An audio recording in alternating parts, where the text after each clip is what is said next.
Hi, I'm Gail Peterson. I am Program Director for the Oxford Impact Investing Program and the Social Finance Program. And it is with great delight that I'm joined today in a fireside chat. You can see our background is Oxfordian with dear friends and dear colleagues. And this is an opportunity. We're celebrating a year of our 10-year anniversary, where we've been in the classroom at Oxford Impact Investing for a decade. And the colleagues you see before you, I'll introduce them. Here, hang on a second, are colleagues that are friends and faculty. When we're in impact investing in our classroom, I always ask our students, what are the things that are most important in a partnership? And a dominant theme and a dominant word that comes out is trust. And these colleagues would walk through fire for us. And it's a privilege to be with you. Jen Price is CEO of Calvert Impact, rebranded from Calvert Impact Capital. Yes. Jen, again, when I think about the context of Jen, yoga master, has been in the Peace Corps, really helped launch Calvert's international program in international investments, and has built that business based on ethics, based on values that are deeply committed to community over the past 10 years. Phyllis Casanza has a dear colleague, dear friend, has been a driver and a leader in many firsts. She was the head of UBS Optimist Foundation and led the bank and colleagues into the first Educate Girls Development Impact Bond. She has soared in terms of her ideas around development impact bonds, the way you measure and create impact in very unique and different ways. In addition, she's an avid skier. I would never want to go down Black Diamonds with her, but she's just remarkable. And now she's a co-founder and president of Outcomes X, and she's going to spend some time talking about that. Now, Daniel Izzo is a very unique person. And Daniel, I will not ask for you to use profanity. But the thing I love about Daniel is not only has he's actually at a meeting right now with his investors, an annual meeting that's been taking place for over 13 years. And so he has a long history of riding the wave of impact investing in Brazil. But the other piece that I value about Daniel is his honesty, his willingness to speak the truth, that failure is embraced and that we are riding the wave of chaos when you're dealing impact investing, challenged by the greatest problems of our time, whether it's climate change or human slavery or healthcare or poverty and gender equity. These are issues that we're going to talk about today. But the thing that unites this group of people as we drink our coffee together is the willingness to speak the truth, candor, diplomacy, and collaboration, and a deep commitment to community and community voice. And that's what we're going to talk about today. We're going to be able to enjoy our conversations and our opportunity and the opportunity for you to ask questions. This is going to be a give and take, and it models our behavior in the classroom. I'm going to ask a few questions, and I'd love for you to, again, if there's a interesting question that you've got, anything you want to talk about with us as friends, I treat this like I treat our being in the classroom. So I'm going to start the conversation today with a softball to my colleagues to say, all right, you've been in the field, getting your hands dirty, building new organizations and new initiatives over the past decade. What are the three things you want our colleagues to take away from that experience? And what do you want to share with them? Jen, you want to go first? Sure. Thank you, Gail. And it's wonderful to be with you, with Daniel and Phyllis, and with everyone around the table, the fireside, with our coffee. It has been a long journey, and I think the journey is still going on. So three things, I have probably a longer list, but I'm going to go with two, actually. And one is I've learned that this work is not linear. So just stepping back, I'm a financial practitioner, so I'm in the field moving money out of investors into communities. So often talking with the individuals that are holding assets, the capital markets with one hand, and then ensuring I'm hearing community voice with the other. So in between those two is where a lot of the blended finance, a lot of the financing structures take place to move this money. And one thing I've learned very recently is generally what initiates capital flows, demonstrates investability of assets or even countries and regions or sectors is not the same financing structure that scales them. And I think, if I was to have kind of a little controversial bone right now, that comes down to blended finance. It's a great tool to demonstrate. It has great limitations around scaling. And when we try to scale solutions, we need to think differently and really think about how we scale the assets themselves and show that these assets are investable. And I believe the second thing, so I'm really excited to hear what Phyllis is doing, because maybe there's overlap here, is I have become a believer in outcomes. I was someone that was very skeptical of outputs and still am. And so I never got that conversation. Why are we measuring the number of jobs created? Why are we measuring the number of jobs retained? It just didn't make sense to me as a wholesome metric of success, of quality of life, of the quality of the planet. However, I've recently come into understanding the power of outcomes, and I am sold. I am sold all the way. And I think particularly where Calvert Impact sits, we are a scaling debt shop. So what we're looking to is demonstrating solutions and then scaling them. And so this is my second lesson, is we really got to scale what works. And I think we only know what works when we understand the outcomes of those initial investments we've made. Fantastic. So Phyllis, there was a softball to you. I love that response. I mean, obviously I love that you love outcomes, because that's what I am, betting this last phase of my career on. But I think your message about scaling is critical. And I'm sure I've said this with Gail many times, but I've never believed that some of these innovative financing mechanisms were the thing, or blended finance, but they are the thing to the thing.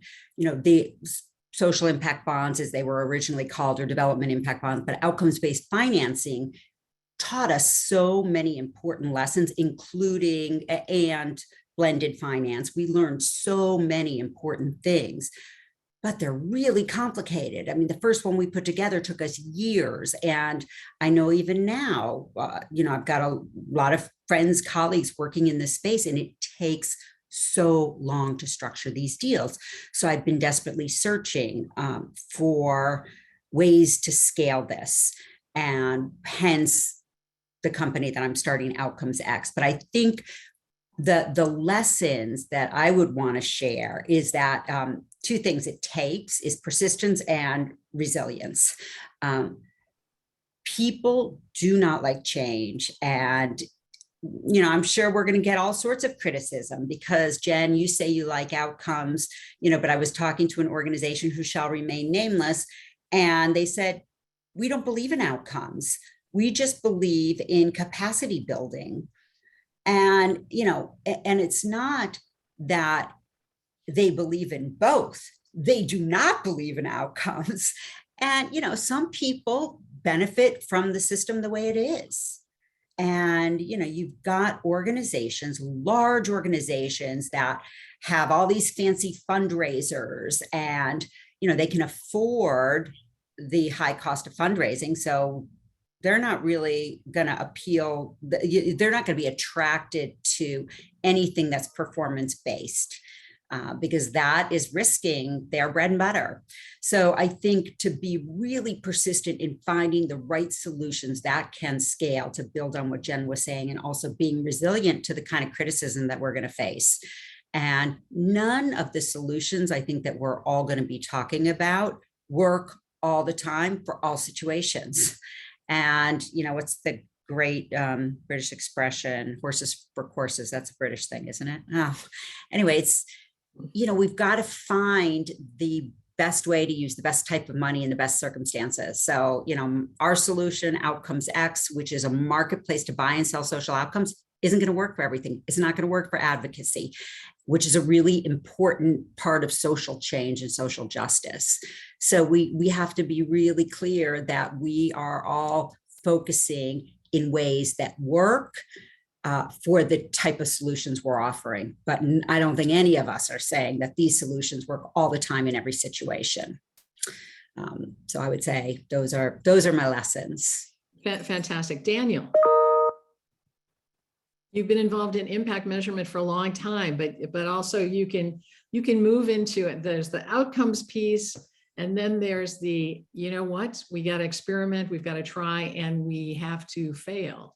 So it would be good for you to give us your perspective on what it takes to create the necessary impact investment ecosystem, and also that core value of honesty when you're confronted with those challenges.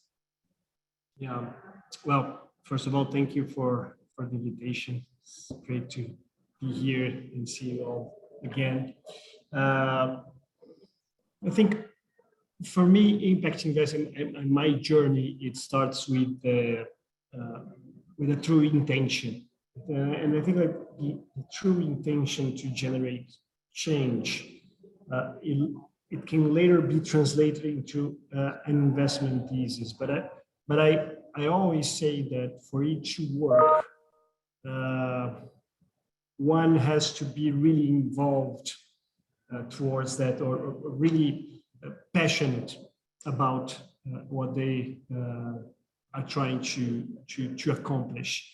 So I think it could be really hard in impact investing to go for it as an opportunity versus something that you really want to see happening as a solution, as a way to improve the way we are living. Right? So intention, and then a translation into an investment thesis. And I agree 100% with Jen and Phyllis with the impact management and as deep, as close to outcomes as possible to actually measure not achieving, but measure the path towards the solution one is trying to create. So, but what we learn working with startups, so most of our investments are equity investments in startups, so VC type investments. We also learned that outcomes is the end goal. Since I'm mentioning outcomes since we start discussing outcomes from the beginning, but outcomes is the goal. But we define the metrics. We define what we want to look into the outputs or the outcomes when we invest, before we invest on a theory of change exercise that we do. But once we invest, if they can't collect any indicator in the beginning, that's okay. We joke that the impact of a non-existing business is zero. So first order of business is to survive and to exist as a project, as a business, and then as you mature, you can sophisticate the way you gather indicators and look into impact to the point where ideally you're looking for outcomes when you have the necessary maturity to go there, right? But I would say when it comes to mistakes, and I was glad Phyllis mentioned resilience, is that we're in the business of creating change. We're the business in the end of reforming the way we look at money, the way we look at our economical model. So the truth is, we still don't exactly know what we're doing, but we're taking steps nevertheless, right? So not only resilience is necessary, but the humility to know that we don't have the answers yet, and go there, test, prove it wrong, improve. And as we move, we see new layers that must be peeled so we can move towards this more just, more abundant, more equitable world through business. So this long-term view, this apprentice way of looking into things, I believe is one of the most needed qualities of whoever is joining the field. No, I think that the piece of blending humility and honesty with the fact is we are going to struggle and fail because we're dealing with these really complex issues. We talk about the wicked problems. So I'm going to ask you a question about we're in a world of existential problems, whether it's climate change, whether it's human slavery, whether it's migration associated with climate, whether it's social injustice and inequality. Because of COVID, there's been enormous backslide in really achieving the SDGs, poverty alleviation, et cetera. And when we think about what we need in the next 10 years to really accelerate the field of impact investing and the change that is needed to allow for a just, free, and resilient society, what do you suggest? What keeps you awake at night in terms of the things that you're most both concerned about, but also the opportunities for the future? So I'm going to toss it to you, Phyllis, first. Right. Okay. So what keeps me up at night is this graph that we created, and it shows how impact investing, particularly focused on the S, so ESG funds, impact investing, has risen like this. And again, this is just really the S, not the E. But if we look at progress made by the SDGs, that's like this. And so this slide keeps me up at night. We created it and it's giving me nightmares. And, how is it possible that we could be putting so much money into this and not moving the dial at all? And so that for me is the key issue. And we keep talking about for the SDGs, I'm sure the number is different now, but for years we all said we need $2.5 trillion every single year more to achieve the SDGs. And nobody's ever talking about it's not that we need more money, but we need better money. And we need to make sure that we're focusing on the prize. What is the prize here? Well, we want to achieve real and lasting and measurable change. And there are ways to do that. And we're not employing these great tools that we have. And it's using impact investing where we're really looking at the impact. And again, I think Jen mentioned, or somebody mentioned jobs, like we used to count the number of jobs created. I mean, we could create jobs in any industry, from the arms industry to, gun manufacturers to cigarettes. We're creating jobs now. Is that the world we want? Let's get more granular and really focus on what is it we want to deliver. We want a more just world. We want a more fair world. We want to ease suffering of people. Those are the things we all want. So we need to focus on that. Focus on Huge that. opportunity. Absolutely. Jen? Yeah, so this is new for me, what's keeping me up at night. I have a new issue. So I don't know if I can articulate it fully yet, but I'm going to give it a go. And that is, as we've moved through, at least where I live in Washington, D.C., the recent shortage of gas for all different reasons. And so watching gas prices rise and the resulting corporate earnings of large upstream producers go through the roof. I heard something this morning, like they're going to make 4 times as much as they did last year. And yet we have inflation, working class not working class salaries, so people dipping into poverty. So, if we want to start measuring SDGs and quality of life, we're losing the back end every day here. The monopoly of corporate resources, however you want to articulate that, as money or intellect or footprint, supply chain.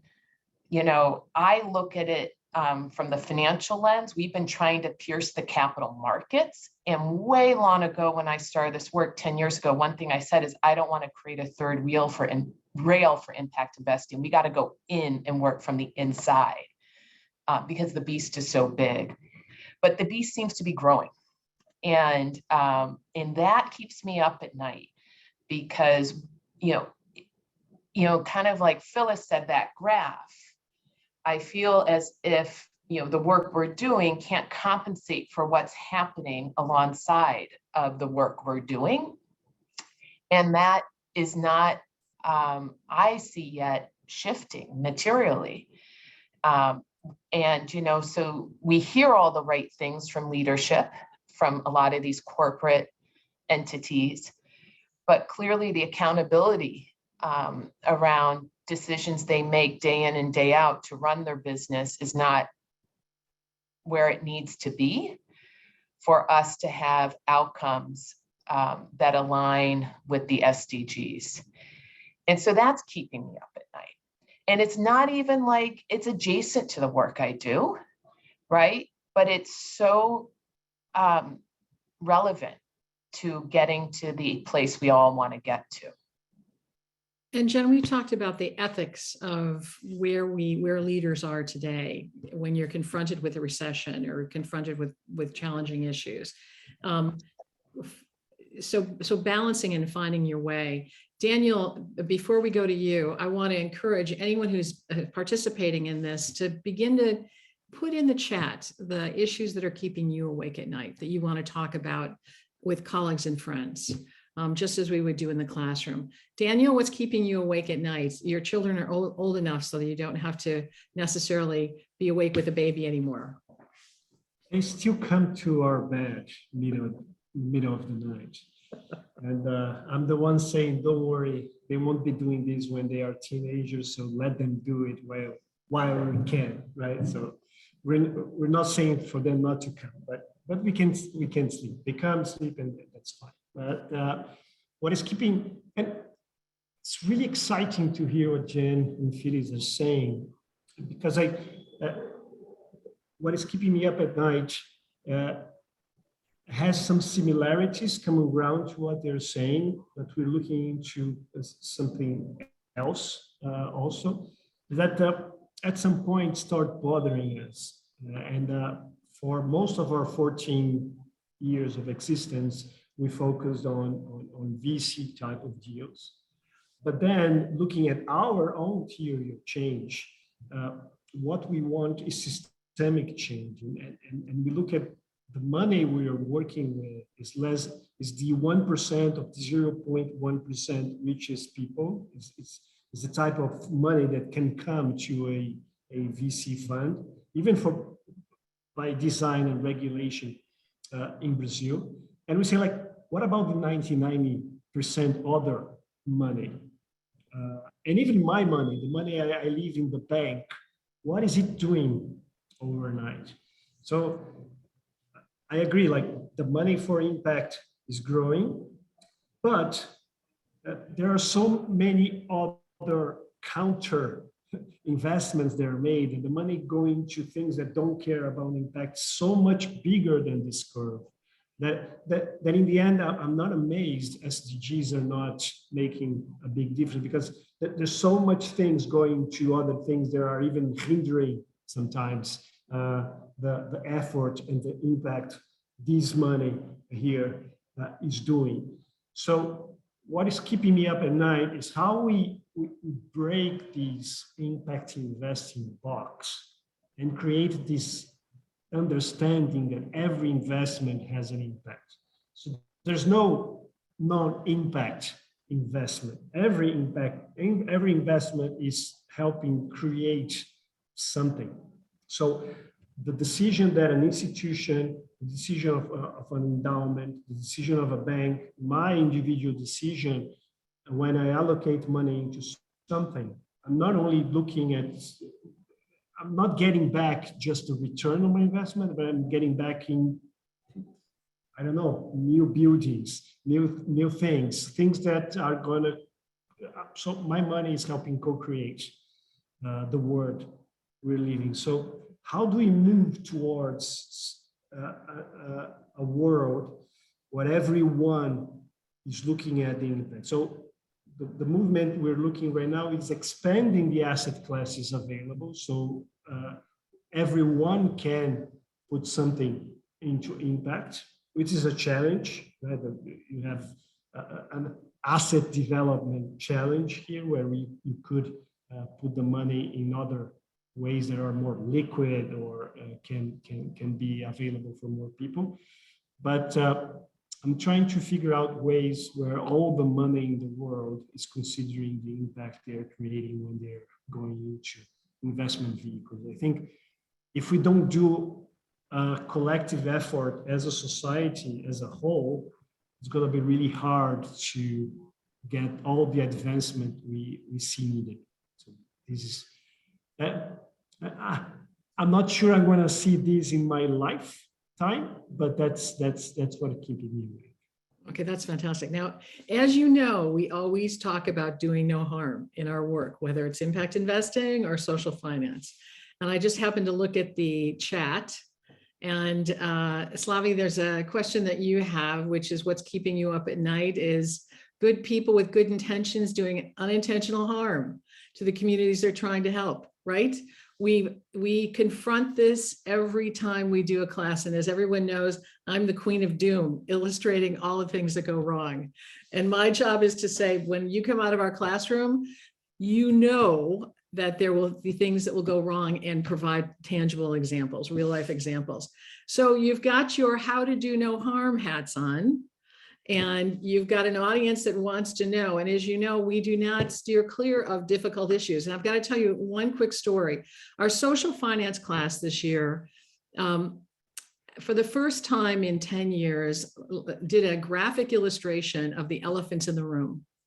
What are the elephants in the room that we need to call out? And it was actually a herd of elephants, right?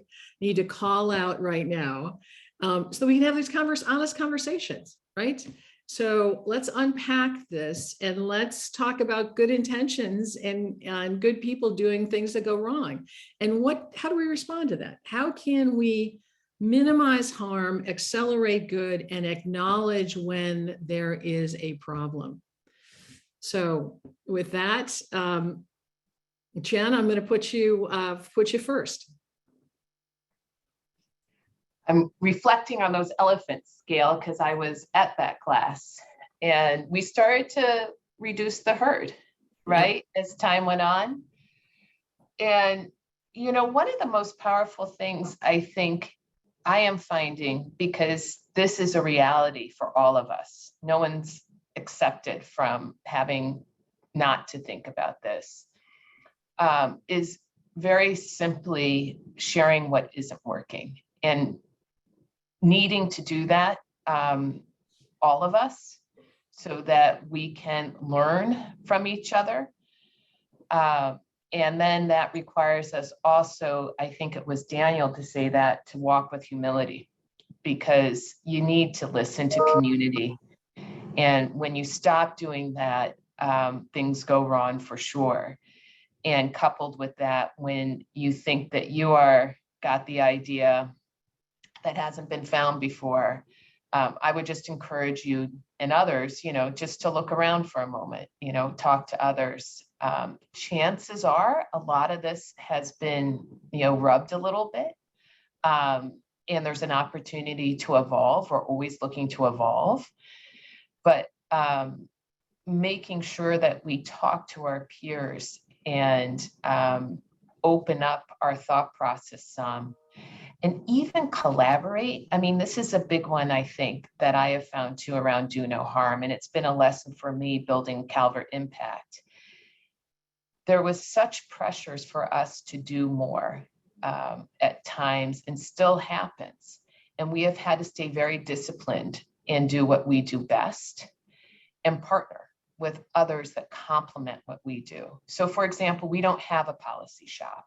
There was many times people said, build a policy shop. You guys understand fiduciary duty. You work with financial advisors a lot. You could really add to that conversation around those issues. And we said no. We've been asked to move out of debt and go down into venture capital. It's a very different practice, I believe, being a debt lender than a venture or equity lender. And we said no. And so, what the lesson for me is when you kind of go off of what you are built to do, and we are built for purpose, that's when too harm can happen. And so being clear about what you do well, stick to it. And it's hard to say no, but then find partners that do it well and bring them in, because you do see gaps in the market. So oftentimes we've been told to do this work because there's a gap. And so we do need to fill these gaps, but looking around and seeing who's best suited to fill that gap and then bring them in and collaborate, I think is not only the hopefully less harmful solution, but can get us to market quicker, which is important because there is this overlay of urgency too that we're trying to work in. We know that certain things are going to happen and we got to move quickly to really ward off some of the challenges. And so urgency can create bad outcomes. But if you collaborate and have the right people there that know how to go to market quickly, a lot of, I think that harm can be mitigated. So Phyllis, one of the things we talked about, and we did a case study on the social finance portfolio for UBS, and as you're moving, working with your partners at Educate Girls, there were struggles with the fact is the numbers weren't being met. And I think that illustration of that honesty when numbers aren't being met, outcomes aren't being met, and the need to openly talk about those challenges with your partners and the people with whom you're serving. So talk about how do you create that culture, that experience that you've had when things didn't go the way you thought it would, and your willingness to talk openly about it as opposed to fear of negative implications or press for the institution. Yeah, and there was certainly, and we wanted, so the very first outcomes-based financing in the development sector in education was with Educate Girls, UBS Optimus, Children's Investment Fund, and Stiglio. There were, myriad partners. And we wanted it to be successful because you could create and kill a market in, a nanosecond. And, while none of us thought that this was the silver bullet, it was getting us to the right place. So we were really, really worried it wasn't going to work. And after year one with Educate Girls, we hadn't hit any of our target numbers. And, we were worried because we were so concerned about unintended consequences when we were structuring this. So we structured this, this first, then it was called the Development Impact Bond, in a way that encouraged Educate Girls, the implementing partner, to actually go to the hardest to reach girls and bring them in. And so when you go to communities where parents have never been to school and the girls certainly have never been to school, it's much harder to see learning gains. And first of all, it's harder to convince the parents to get their girls to school. As Safina always says, in these communities, this is where goats are an asset and girls are a liability. And so to get them to school and then to teach them how to read and do math, it was really hard and we weren't achieving the goal. So, we're trying to mitigate one unintended consequence, which was cherry picking. So we didn't want Educate Girls to reach the easiest to reach girls, which is a problem for all of these structures. We were really focused on that unintended consequence, but then, we weren't making our numbers. So we were really upfront about it. And Safina Hussein, who runs Educate Girls to this day, she had put a performance management system in place, which for those of you who have worked in the nonprofit sector, it's really quite unique in the space. Any corporation, at Calvert, at UBS, where I worked, every day we know, do we have a good day or a bad day? But in the nonprofit sector, the social sector, sometimes we know 3 years after a program has ended whether or not it was successful, let alone on a daily basis whether or not they're achieving goals. So Safina had the system in place, and she was able to say, oh, look, this school in this community did really bad on the math test. And it wasn't just the math test, it was decimal points. These kids don't understand decimal points. So she was able to go to that school and tell the teachers they don't get it, and they could see this from far away. And so she was really honest and eager and confronting all of the reasons why it wasn't successful head on. And so it really takes an implementing partner who's willing to adapt and fundamentally change the culture of the organization, which this did. And that's what made it successful. So, in one side, we were so focused on unintended consequences that, it almost sabotaged the program. So there's really has to be a balance. Well, and I think that willingness to, and I would challenge our listeners and our participants as we would in class, what gets in the way of your own honesty? What are the things that, whether it's the culture of your organization, whether it's the fear of failure, what are the things that get in your way? Daniel, we've talked about the failure, and we use the famously F word to talk about that. The more you fail, the better it is. But how do you avoid unintended consequences or real harm? We've got in class, we draw on very specific examples of harm being done to communities.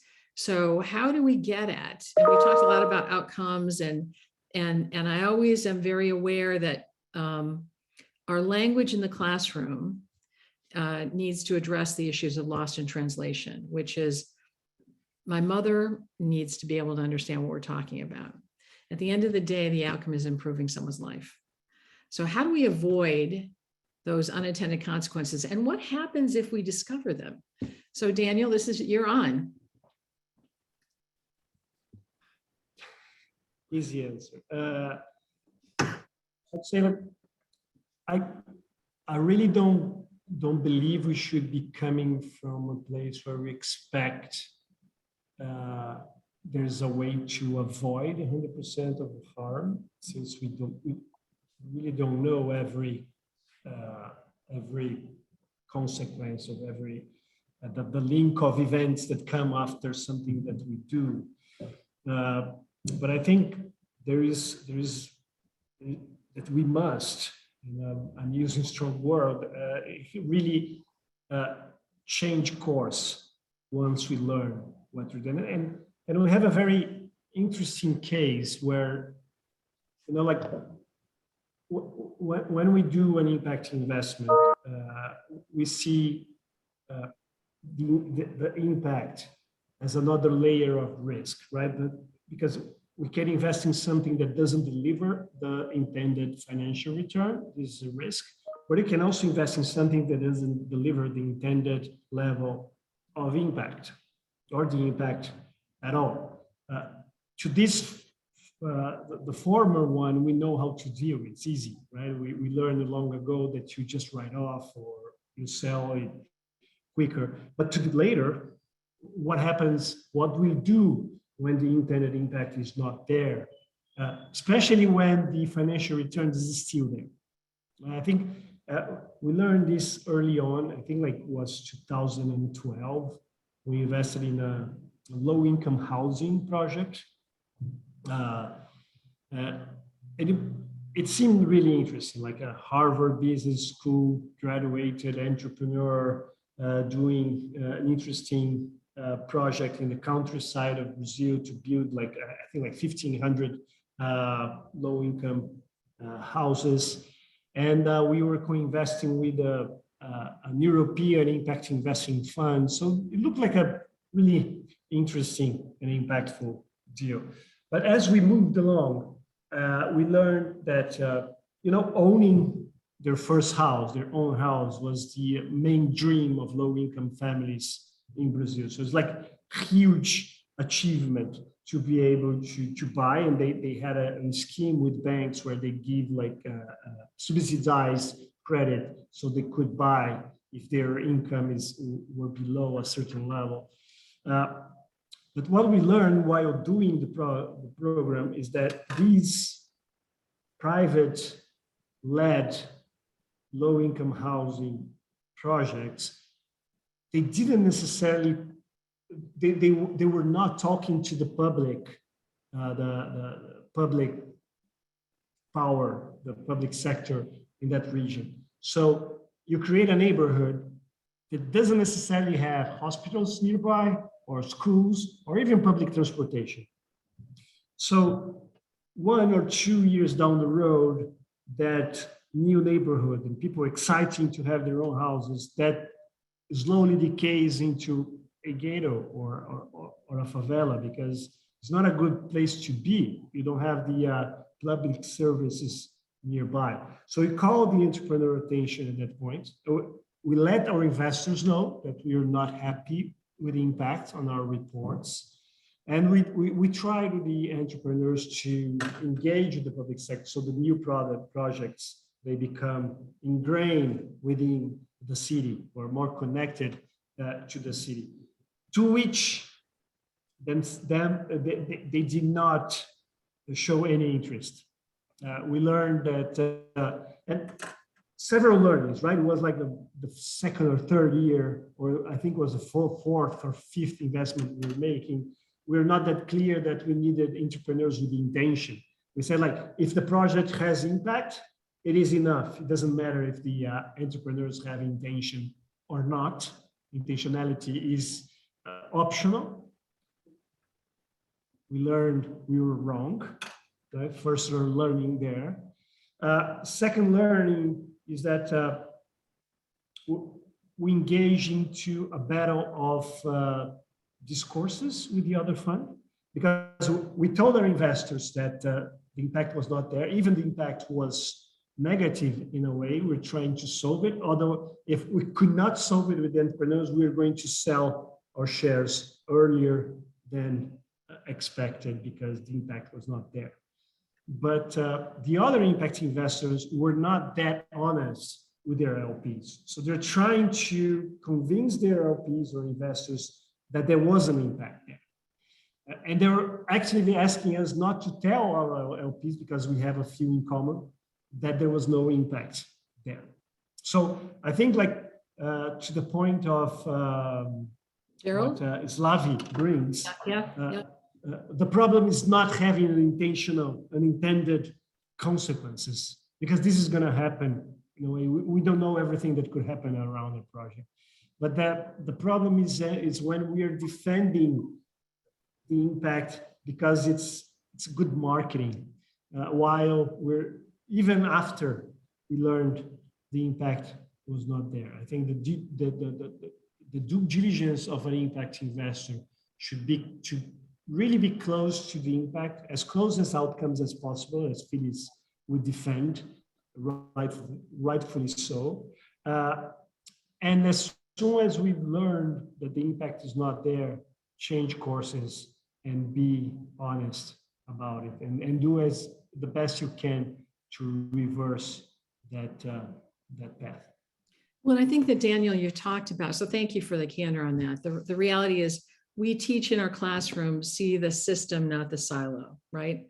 So all too often we've seen building houses, they will come, but not having hospitals, not having access to grocery stores, not having access to schools.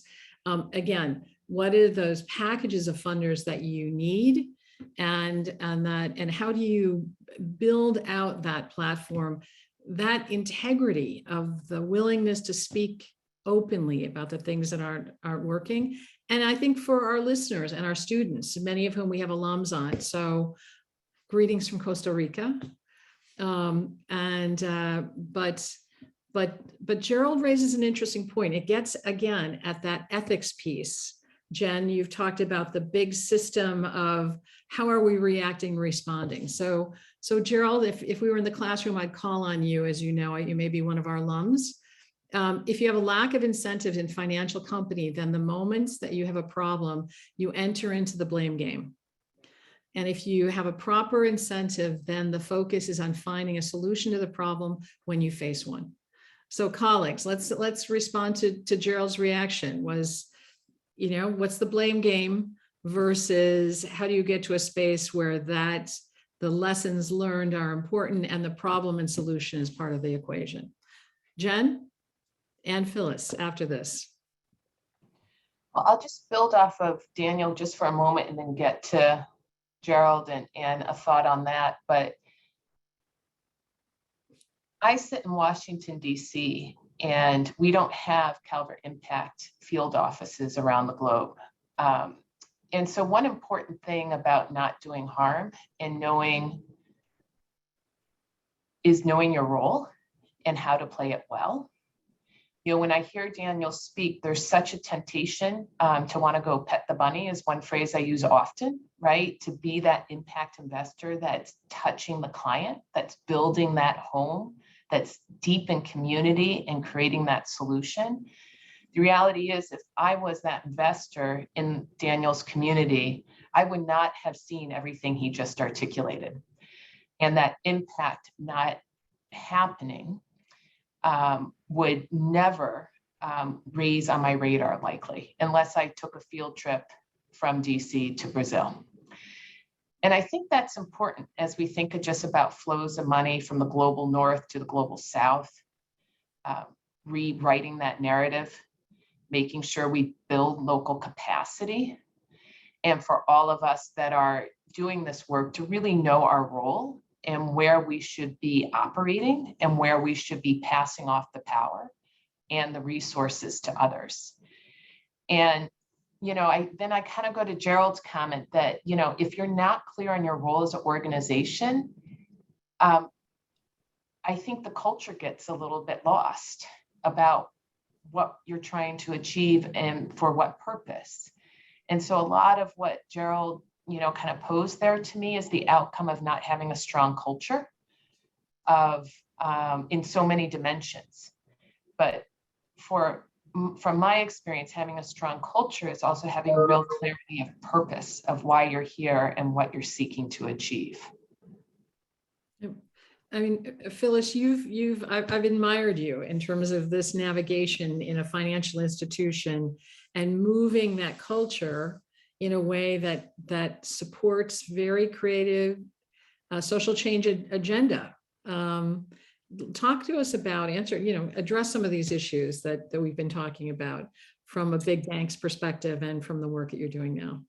Yeah, I think that the comment from Gerald about lack of incentive, financial incentive. So what is an important one?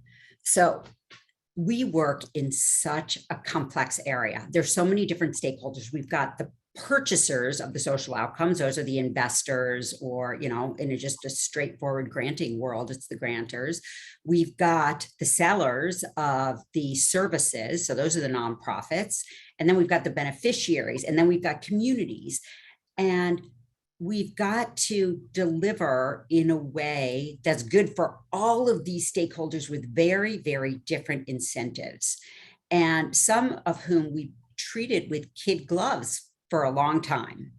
And, the question is, you can't put the risk on the nonprofits. People always say that. You can't put the risk on the nonprofits. They're doing their best. And they're delivering the service.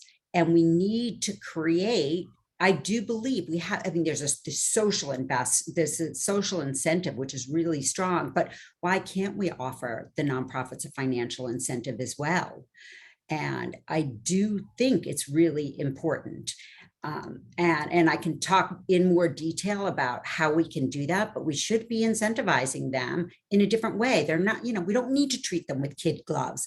They're taking on an incredibly important role. They are committing to deliver a particular service or a particular outcome. And we shouldn't be so focused on apologizing if they can't get it done. We wouldn't accept that in other parts of our lives, especially when human beings are concerned. And I know that's good, really controversial. And, I'm sure I'm going to probably get some hate mail. Wait a minute, these guys are working for no money and da, da, da. I know the system is wrong. The system is wrong when the stakes are so high. And so your question was really around, how do you get a financial institution involved in this? Financial incentives. I mean, like as much as it pains me to say this, there has to be some sort of benefit to the financial institution. So when I came to UBS, we had a very small foundation. It was a foundation actually servicing our clients. We were raising about $10 million a year, serving a handful of clients, mostly based in Switzerland.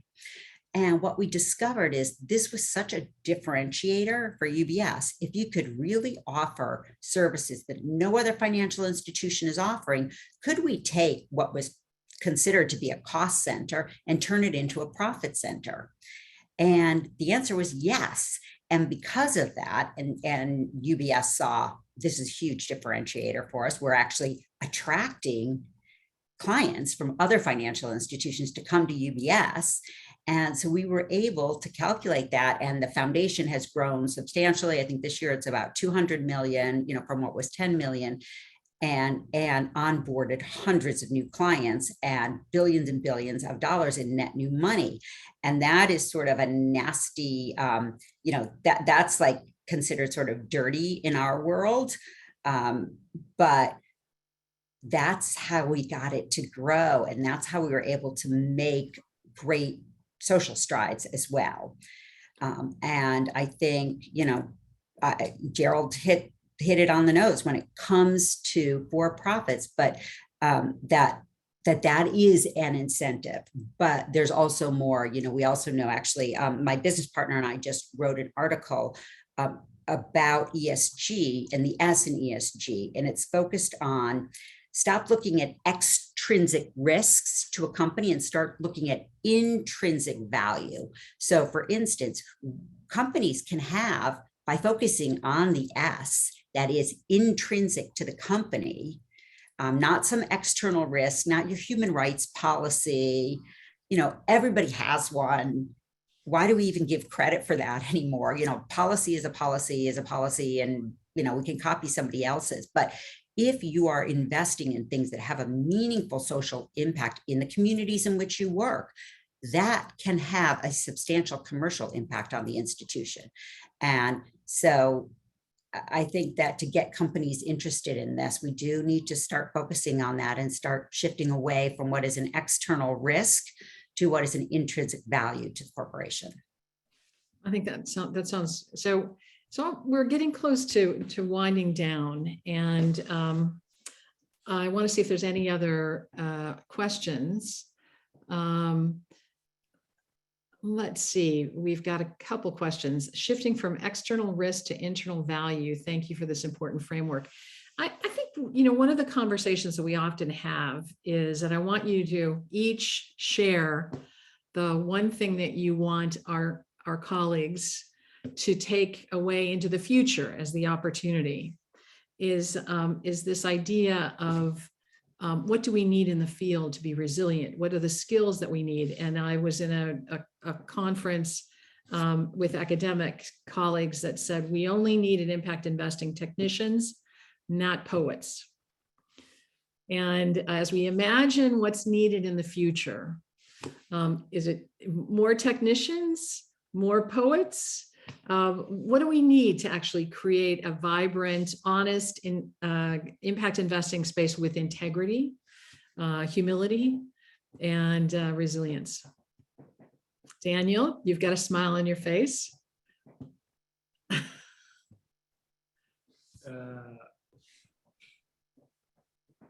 I think a balance of the two qualities is what is needed. Only the technician, you end up risking going back to business as usual, because that's how things are done. So, and there's a very strong gravitational pull towards business as usual that is constant on our day-to-day. So if we don't have the poets to take us out and show us different ways or a desirable future, a desirable path, I think the technicians would bring it down to earth again. It can be too much on earth to make this happen. But without the technicians, we're going to be, I don't know, dreaming on, right? So you have to have a good balance of both and a good relationship between these two and an environment that is inclusive to these both qualities and they have to work well together, which is not every time easy. But I would say we need both. But the only skill you can develop at school right now is still mostly the technician part of it, and we need more and more technicians that do believe on this poetry of a more desirable and equitable and everything good future. Fantastic. Phyllis. This is a huge, oh, you want me to answer the same question? Or you can ask me something else? No, I answer the same question. Okay, so this is a huge market. It is a $72 trillion market, the social outcomes market. That includes what governments spend globally, what we spend in impact investing funds, philanthropists, corporations. It is huge. There is enough space for all of us, and we need so many different approaches. So people will say to me, when I talk about outcomes-based financing, they're like, oh, that's terrible. It should just be trust-based. And I'm like, okay, there's a space for that. $72 trillion. We got a lot more work to do. It's not just one or the other. There is a space. So, what I would urge us all to do in the space is let's be accepting of new ways of trying to achieve social outcomes. We all want the same things. We want to improve people's lives. We want to make the world better. We want to ease suffering. That's why we're all doing this work. And when people come to me and say, oh, it's all about the nonprofits, and how could you not trust the nonprofits? You should just give them money. And by forcing them to deliver an outcome is completely anathema to the concept of trust-based philanthropy. And it just makes my head spin because we're in it for the beneficiaries. And yes, I do agree that there is a space for trust-based philanthropy, particularly when we're starting new innovative things, when it's not tested yet. But we have so many things that we know work. And the problem is we're not scaling these things that we know can work. So, there's tons of space for us to have vehicles that just focus on doing that, scaling things that work, that are focused on outcomes that improve the lives of beneficiaries. And so I would urge us all to be really open and, stop spending so much time criticizing what other people are doing. And let's focus on finding ways for us all to address this huge market so that everybody's lives improve. Fantastic. Jen, final words. I'll be quick because I know we're really getting there, and just echo what Phyllis and Daniel said with a plea to do it. A lot of people like to talk, and so maybe too much poet. I think we're at the time when we got to do it. So with the caveats that Phyllis articulated and Daniel of, being thoughtful in how you do it, like a lot of things, the first time you try something, it feels a little scary. But you do it, and you just got to do it here. We got to get these solutions scaled. We got to get the money moving. We just got to get the work done. All right, so that's our charge, getting the work done over the next decade. So fantastic. So thank you, my friends. It has been a pleasure to be with you. Annabelle, you've got something you'd like to share?